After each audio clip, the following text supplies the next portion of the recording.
What's up, everybody? Welcome to Moxie Bets, presented by Caesar Sportsbook. And if you are a 49ers hater, I invite you to hop off this ride because the San Francisco 49ers are going to the Super Bowl, and you know your girl is insufferable. They will have a rematch with the Kansas City Chiefs. So without further ado, let's welcome today's guest. She's the producer and host of the 49 Carats podcast, co-host of the Bully Ball podcast for the Gold Standard Network, and more. It is Steph Sanchez. Sister, I'm so happy to see you.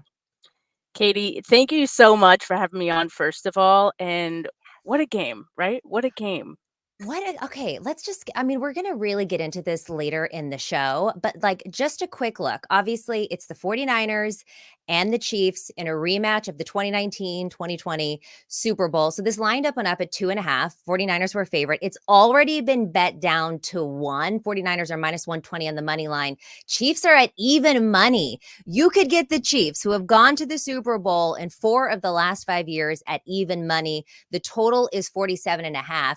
As a 49ers fan and as a 49ers content creator, how are you feeling going into the Super Bowl? Wow. Well, I think when you look at the 49ers' last 2 games and you see the dramatic fashion in which they won and starting off slow, I mean, I don't know how to feel, quite honestly, because at the end of the day, they did win, right? Yeah. I mean, they pulled it out, but I think you know that they can't go into the Super Bowl expecting the same results. And while these last 2 games and how they've come back has been impressive, they have to play their best for a full 4 quarters, and I would really like to see that. I think we all would. Yes, and I couldn't agree with you more. And again, we will get into the Super Bowl at the end of this episode. But I feel like, one, you just got to take it one game at a time, right? We are 2-0 in the playoffs. We are headed to the Super Bowl, and that's really all that matters. But yeah, they weren't easy games to win. They certainly had fans and themselves in some bad positions early on in both of the playoff games this year. So you want to go up against Patrick Mahomes and Travis Kelce and Andy Reid? No, absolutely. You cannot play like that. The defense has to play better in the first half in order to overcome that. So let's look at yesterday's game. 49ers defeated the Lions 34-31. They overcame a 24-7 deficit after the first half. I was just looking at some stats here. The Lions blew the 17-point lead, their largest blown lead in team playoff history. They have also lost 12 straight road playoff games, extending the longest streak of all time. You know, Brock Purdy started out a little shaky, but he ended the postseason 2-0 with a 99.9 passer rating, tied trailing in the second half this postseason. He's 1-4 with a 58.8 rating in the regular season in those situations. So we've seen growth from Brock Purdy. Big narrative. He can't win from behind. I think he's debunked both of those things. What is your take on this game? Because I'm pretty sure, like me, you were freaked out in the first half. Oh, yeah, definitely. I mean, I think if you look at the last 2 games, if the 49ers can win a gritty game in the rain, for example, without Deebo Samuel, if they can overcome giving up over 100 yards rushing, getting out rushed and being down in the fourth quarter and still come back to win it. And if you look at, yesterday's game, if they can give up 182 rushing yards, get out rushed again, and their quarterback throws a pick, if they could be down 17 points and still win, I think all of that just tells me that the 49ers have an insane margin of error. And to me, that's the biggest takeaway. That's the biggest Honestly, takeaway for me. that's such a good point. They can overcome, such an incredible margin of error. But I also feel like when I look back to the 2019 season and, we had, 13 wins. We had the 13 wins in that season. We went through, we absolutely killed the Packers in the NFC Championship game. And then we got to the Super Bowl. We had, the 10-point lead. And then we all know what happened there. I think that these kind of gritty wins are better than going into it having won everything, being the darling. Because even though the 49ers are still favored in this game, make no mistake, they're the underdogs here. I mean, they're going up against Patrick Mahomes, who, again, has been to the Super Bowl 4 times in the last 5 years. He wins one more Super Bowl. He is cemented himself in the GOAT talk with Tom Brady. What I like the most about this is kind of the evolution that we've seen from Brock Purdy. Last year, I felt like he came in and he was just good all the time. just good all the time, making plays. And we were like, oh my God, who is this kid? He's so fun. This is so great. And he had his ups and downs this year, but he's really had to prove a lot. I feel like specifically in this postseason. Have you been impressed with Brock Purdy? Do you feel even stronger with him having overcome these deficits going into the Super Bowl than maybe you would have earlier in the season? Yeah, I think what you say is interesting. Like last year, he was just so good all the time. Like there wasn't really anything that would sway my confidence with Brock. Yeah. This year, there's been some moments, Yeah. but at the same time, like he comes up in those big moments, and he's shown he has ice in his veins. Like Yeah. Yeah. in the second half against the Lions, Brock Purdy was 13 of 16, 174 yards, a touchdown, 132.8 passer rating, not to mention the scrambles. He had 3 scrambles Yes. for 52 yards. They all went for Yes. first downs. That is Mhm. clutch. That is clutch. So, I mean, as far as I feel like Brock is just becoming the quarterback that he's going Yes. to be. He's still Yes. developing, right? He's rounding out to be the guy Yes. he's going to be. And when you see him come through in these big moments, I think we can feel really good about that. And it's the best I have felt about a 49ers quarterback Yeah. for as long as I have been a fan. Right. Well, you listen back to what the chief said. I can't remember who it was, but he was like, "Yeah, when he was like we were playing y'all the last time. He was like, we just knew we would just make Jimmy throw, try to make Jimmy beat us, and we know how that turned out. I don't know that you get away with that with Brock Purdy, and I also feel like the way he looked in the second half of this game, that was a confidence that I don't think I've seen from him almost all season long. The way that he was scrambling, and what I think is so funny is that like Lamar Jackson does that stuff and he's the greatest of all time. Brock Purdy does it and people still find some kind of excuses to say that he's not clutch in those moments. But let's look at the other side. I mean, you and I could talk 49ers all day long. Hats off and a lot of respect to Dan Campbell and this Lions team. They went from basically nobody's for like a century. It felt like Dan Campbell comes very quickly, turns this organization around. They made it to the playoffs for the first time since 1991. They win their first two at home. And also the story with Jared Goff, too, is pretty incredible, right? The Rams basically just threw him away. Everybody thought maybe he'd spend a year in Detroit and then get traded around and bounce around. And he's really come through and been a great quarterback for them. And they came out and they beat the brakes off us in the first half. I mean, they just ran it down our throats. And the fact that it happened the week before and the 49ers still didn't have any answers to stopping the run, I was really worried about it. What do you think of Dan Campbell? What do you think of the questionable calls, obviously, to go for it on fourth down, not just once, but twice when they could have had a 3-score lead? And just your general opinions about this Lions team. Yeah, I mean, I love Dan Campbell, and I really love what he's built with this Lions team. You can tell there's a great culture there that and they're going to build off of Yeah. this season. I really think so. So I think they made it this far sooner than I think a lot of us thought they would. As far as the questionable calls that go for it on fourth down, he's always been a pretty aggressive coach, and that was kind of the discussion going into this one Yeah. because Kyle Shanahan's like the opposite. So it's Yes. like, how is this gonna go? Like, who's gonna win? And it's kind of funny because Kyle Shanahan being kind of conservative in this game, going for the field goal early, it ends up getting missed, and so it didn't really work out for either of them, quite No. honestly, Yeah. being conservative or over aggressive. And yeah, the Lions were 1 of 3 on fourth down, and both times they didn't convert was in the second half. I actually thought Jared Goff had like he made the throws, Yeah. and there were just a couple of drops. There were just they couldn't hang on to it. So, I mean, I can't really fault them too much. It just seemed like in the second half, everything went the 49ers way. Everything it's like nothing went the 49ers way in the first half, and Yeah. that's the thing too, because people are like I was listening to the morning shows this morning, and a couple of people are like, "Oh, Brock Purdy and the 49ers didn't win that game. The Lions lost that game." And the thought process was, "Well, they got completely outplayed in the first half." And it's like, "Yeah." And then the Lions got completely outplayed in the second half. It's the same thing. Like, how do you Mhm. apply the logic differently on both sides? But look, I mean, we're obviously very excited. You got to take it one game at a time. Some people were saying too that Christian McCaffrey looked kind of banged up at the end of the game. Did you notice that? Does that worry you at all? I know Elijah Mitchell kind of finished off the game for the 49ers. I know Got a that touchdown. Christian McCaffrey did address that, and he just said, like when one of his last runs, I believe it was the one where he kind of hit his head. He landed on Ooh, his head, and that was yeah. kind of weird.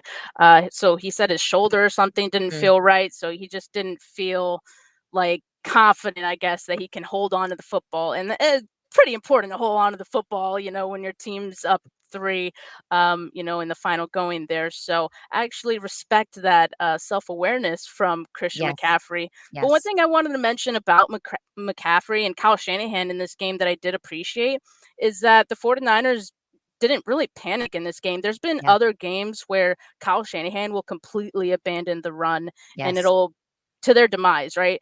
In Mhm, this one, he really stuck with it, and there were moments in this game where I felt like Christian McCaffrey willed them down the field, right? There were yes, moments where Debo, yes. kind of willed them to some first downs. Purdy, so like all those guys, you needed all of them to get this win, and so I did appreciate that about Kyle and McCaffrey in this game.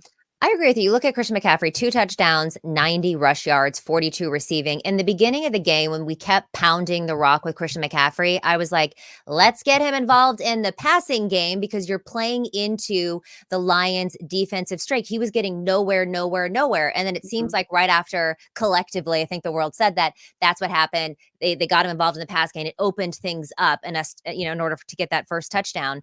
Um, but yeah, I mean, when you look at the Super Bowl matchup, probably the only way to really beat the Chiefs is in the ground game. So we need Christian McCaffrey to have a huge game there. But speaking of coaches who abandoned the run, the Chiefs beat the Ravens 17-10.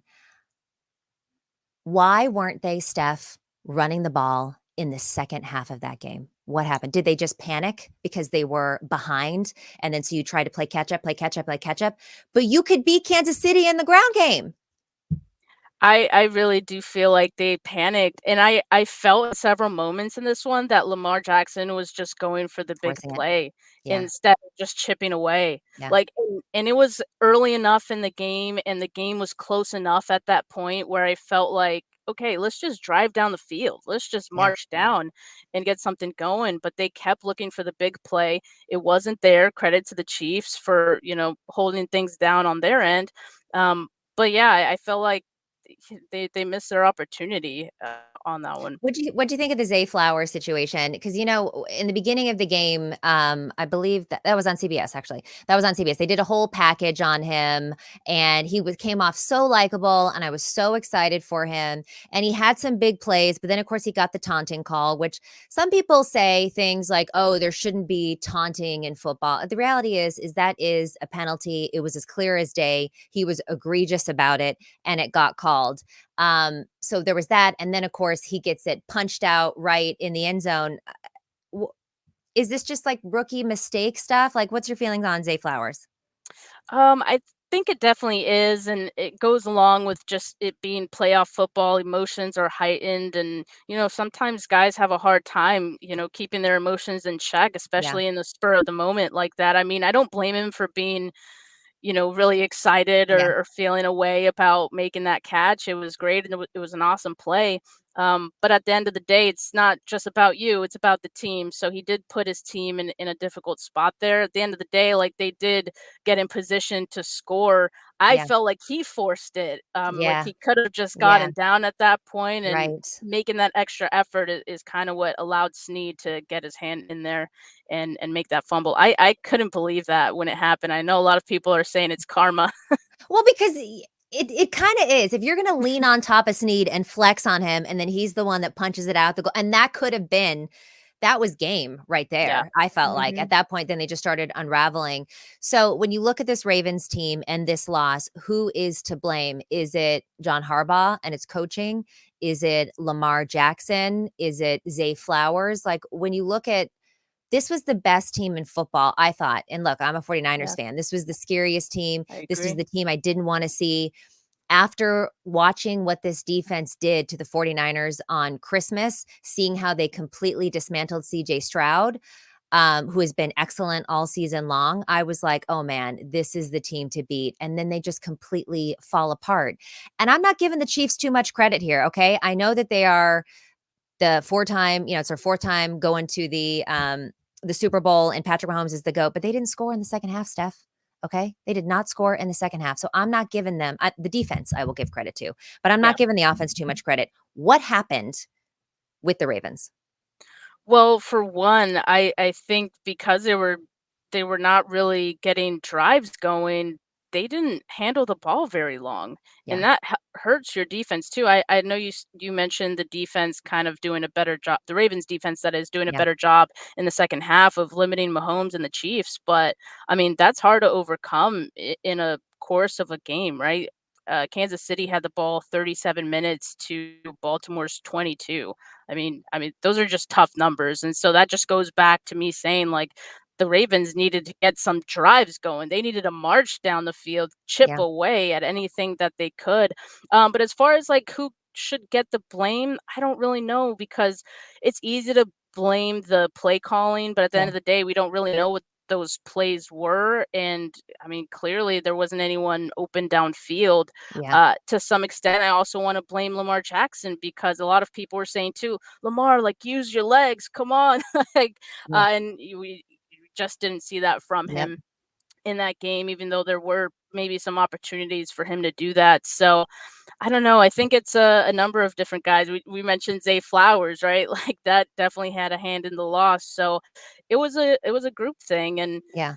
I mean, that's tough because Lamar kind of has this cloud over his head now of, he can't get things Uh, done in the yeah. playoffs, and that's going to hang around another season at least. It is, and those stats matter. You have to be clutch when it counts, and he did win one playoff game this year, but I think a lot of his haters will say that was against a rookie quarterback. When you had to go against the best, this is what happened. Speaking of the best, Mahomes, 30 for 39, 241 yards, 1 touchdown. Um, he was great in the first half. Again, they didn't score in the second half. But what I found to be kind of fun, just because I feel like Travis Kelce and Taylor Swift are getting so much hate online, which I honestly just don't really understand. But like, I felt like this was the game that Taylor Swift finally learned who the her boyfriend is. 11 for 11, 116 yards, a touchdown. Like, that is the Travis Kelce that we're used to seeing, that we really haven't seen all season long. Were you impressed by Kelce? Yeah, I mean, this is playoff Kelsey. He Yeah. is different in the Yeah. playoffs, and there's a reason that he beat out Jerry Rice for most Yep. playoff receptions in that game, and he's a beast. He goes off, and he's just one of those guys that when it matters most, he will come through, and in the playoffs, it's really no different. So it's nice for Mahomes to have a guy like that to lean on because you talk or you see some of the weapons that the Chiefs have had over the years, and this year, maybe Yeah. it's not so much, but Kelsey's that old reliable that you can always go to. So yeah, honestly wonder if Taylor thought that Mahomes was a scrub at some points in the season because he Yeah. did have some bad games earlier in the year. So now she's finding out like, oh, they're pretty good. Yeah, they're going to Yeah. the Super Bowl. They're going to the Super Bowl, and again, not favorites technically. It's the game at this point is a pick 'em. All right, we are going to get into the big game when we come back. Keep it locked here on Moxie Bets. Why should you bet with Caesars Sportsbook? 2 words: Caesars Rewards. Every bet brings you closer to the type of benefits only Caesars can offer: hotel stays, VIP experiences, sports and concert tickets, and more. It's not just an app, it's an empire. All right, welcome back to Moxie Bets. Here with my girl, Steph Sanchez of the 49 Carat podcast. All right, let's look at the Super Bowl, sister. Okay, we got a rematch of Super Bowl 54. It's the 8th rematch in Super Bowl history. Kansas City, of course, won that game 31-20. SF led 21-10 going into the fourth quarter. We all know what happened then. Look, one, I'm curious what your thoughts are on this game just generally, but to me, if you want to win this game, you got to stop Travis Kelce. Do you think that the 49ers are up to the task? Yeah, I think they could. I think they could limit him. I mean, the 49ers have two of the best coverage linebackers in all of football. So I didn't even feel like Sam Laporta necessarily went off against No. them, True. which was definitely a big threat, going into that game yesterday. So yeah, I think they can do it. And really, I mean, that's one of the biggest guys you have to focus on. Other than that, it's Rasheed Rice, who has come along pretty nicely this season. Yeah. And of course, their running back Isaiah Pacheco, he's a beast as well. But as far as the passing game, like I would put all my attention towards Travis Kelce Yes. just because he's so dominant in these Yes. games. And I would say this, Steve Wilkes zone not going to work Yeah. against Travis Kelce because No. he's so good at finding those spots. I mean, it's said over and over in that game against Baltimore, and they got gashed by Travis Yeah. Kelce. So I wouldn't expect that to work so much this time. I would agree with you 100%. Obviously, the sore spot for the 49ers they've just been running it down our throats. We saw it with the Packers and Aaron Jones. We saw it with the two-headed monster with Montgomery and Gibbs just this last Sunday. Like you said, you've got Pacheco, who has really formed into be their number one back. You got a couple other guys on there like Edwards-Helaire and McKinnon, old 49ers McKinnon there. How do the 49ers stop the run? Like, how do we stop the bleeding? What is the problem? It's setting the edge, and I mean, I'm looking at Chase Young. I mean, Yeah, he has not been great at it so far. The 49ers miss Clinton Farrell, so they don't really have a choice but to keep rolling with Chase Young, and at some point, he's gonna have to just be more disciplined out there and show a little more effort. I felt like yesterday, the 3rd touchdown from the Lions was the most egregious because oh there were so god. many there's so many guys in position. You see Chase Young just kinda, jogging his way over there.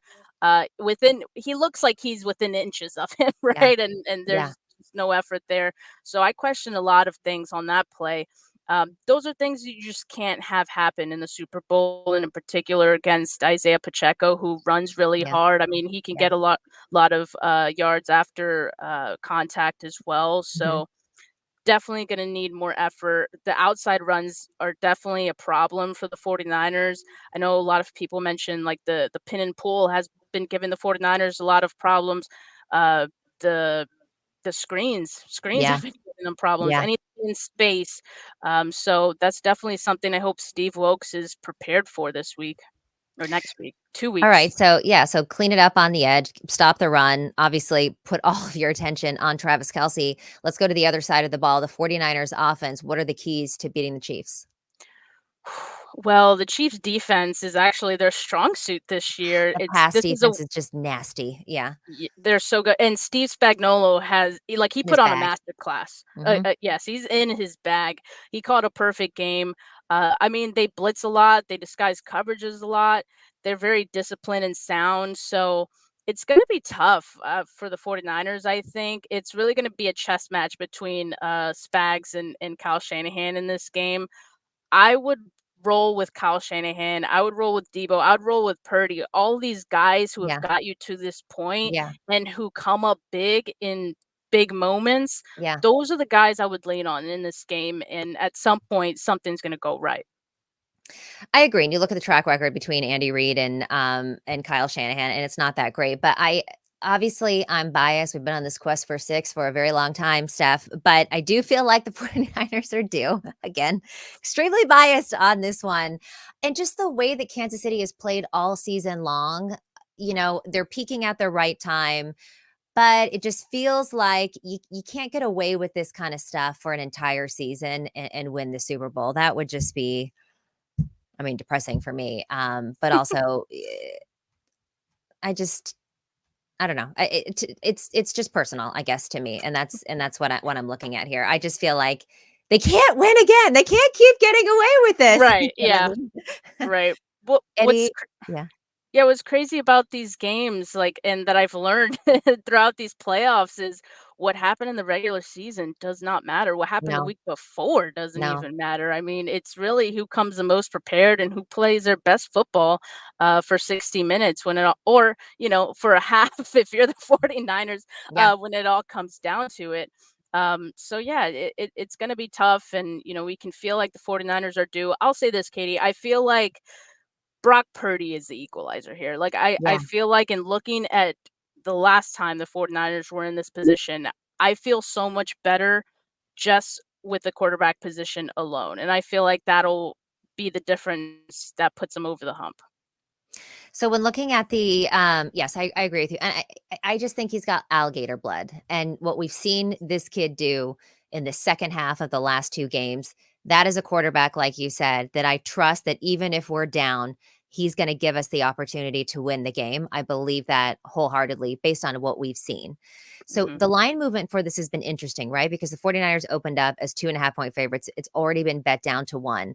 This whole narrative of like Kansas City being underdogs. Okay, they went into Buffalo as underdogs and they beat them there. They went into Baltimore as underdogs. They beat them there.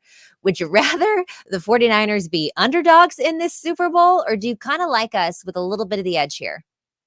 I mean, right now going into it, I feel like it's really even, but as media talks up Patrick Mahomes throughout the Yeah, week, I feel like it's it's gonna gonna it's gonna shift. move Yeah, towards the Chiefs a little bit. yeah, So I think I like that. I feel like the 49ers need some of that right now, yeah, right? Like maybe they need that extra juice to feel like they are the underdog. It's been a while since they have been an underdog in a game. So right. I think it could be good for them. I think it could be good for Brock Purdy Yeah. and just it'll help them come in focused, I would hope. Let's talk Super Bowl MVP. Obviously, I think if the Chiefs win, it's Patrick Mahomes. I would assume. If the 49ers win, you thinking more CMC or Purdy? That's tough. I could totally see each Both. of them have yeah, I could totally see each of them having good games. The same discussion we've had throughout the regular season, right? Who's the MVP of this team? Right. With both of them playing so well and being so valuable to the team, it's really tough to say. I would say like if it comes down to like a comeback win, I would say Brock Purdy because usually Yeah. when it comes to that, the Yep. quarterback has to really orchestrate that so he would probably have the edge there.